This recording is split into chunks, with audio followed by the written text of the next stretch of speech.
ఇది అంశంపై అప్డేట్స్ కిరణ్ భూపతి ఇస్తారు మా కరెస్పాండెంట్. కిరణ్ భూపతి, ఎన్ని అప్డేట్స్, ఎన్ని వార్తలు ఇలాంటివి చూసినా ప్రజల్లో అవగాహన రావట్లేదు. అధిక వడ్డీ ఆశ చూపిస్తే చాలు పెద్ద మొత్తంలో మోసపోతున్న పరిస్థితి. ప్రస్తుతం 200 కోట్లు.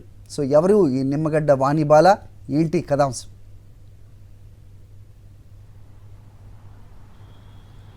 హరి, ఇప్పటికే అబిడ్స్లోని ఒక సంస్థ, ఒక కంపెనీ బిచానా ఎత్తేసింది. ఏదైతే 200 కోట్లు దండుకొని అధిక వడ్డీల ఆశ పేరుతో కొంతమంది ఆ కంపెనీ ఏదైతే ప్రియాంక ఎంటర్ప్రైజెస్లో కూడా 200 కోట్లు, దాదాపు 517 మంది అందులో ఇన్వెస్ట్ చేయడం జరిగింది. అయితే తెలంగాణ స్టేట్ కోఆపరేటివ్ బ్యాంక్లో ఉన్నటువంటి ఒక జనరల్ మేనేజర్ ఎవరైతే ఉన్నారో వాణివాలా, తను ఎవరైతే అక్కడ వచ్చినటువంటి వడ్డీలు కావచ్చు, ఇటు డిపాజిట్లు చేసేటువంటి వాళ్ళ దగ్గర నమ్మబలికి దాదాపు 200 కోట్ల రూపాయలు 517 మంది వద్ద తీసుకున్నటువంటి పరిస్థితి కనబడుతుంది. దాంట్లో 3 బాధితులు ఉన్నారు. ఎవరైతే 517 మంది బాధితులకు సంబంధించినటువంటి అంశంలో కూడా ఎవరైతే నిమ్మగడ్డ వాణిబాలతో పాటు వాళ్ళ భర్త ఎవరైతే ఉన్నారో నేతాజీతో పాటు కొడుకు మేక శ్రీహర్ష, వీళ్ళందరూ కూడా ఒక కొత్త కంపెనీ తెరిచి అక్కడ ఉన్నటువంటి డిపాజిట్లన్నీ కూడా వేసుకొని వెళ్ళడం జరిగింది. నిన్న 517 మంది సిసిఎస్ పోలీసుల ముందు ఏదైతే ఆశ్రయించారు, ఆ పోలీస్ స్టేషన్ ముందు కూడా పెద్ద ఎత్తున ఆందోళన చేపట్టినటువంటి నేపథ్యంలో వారు ఎవరు ఏంటి అనేది కూడా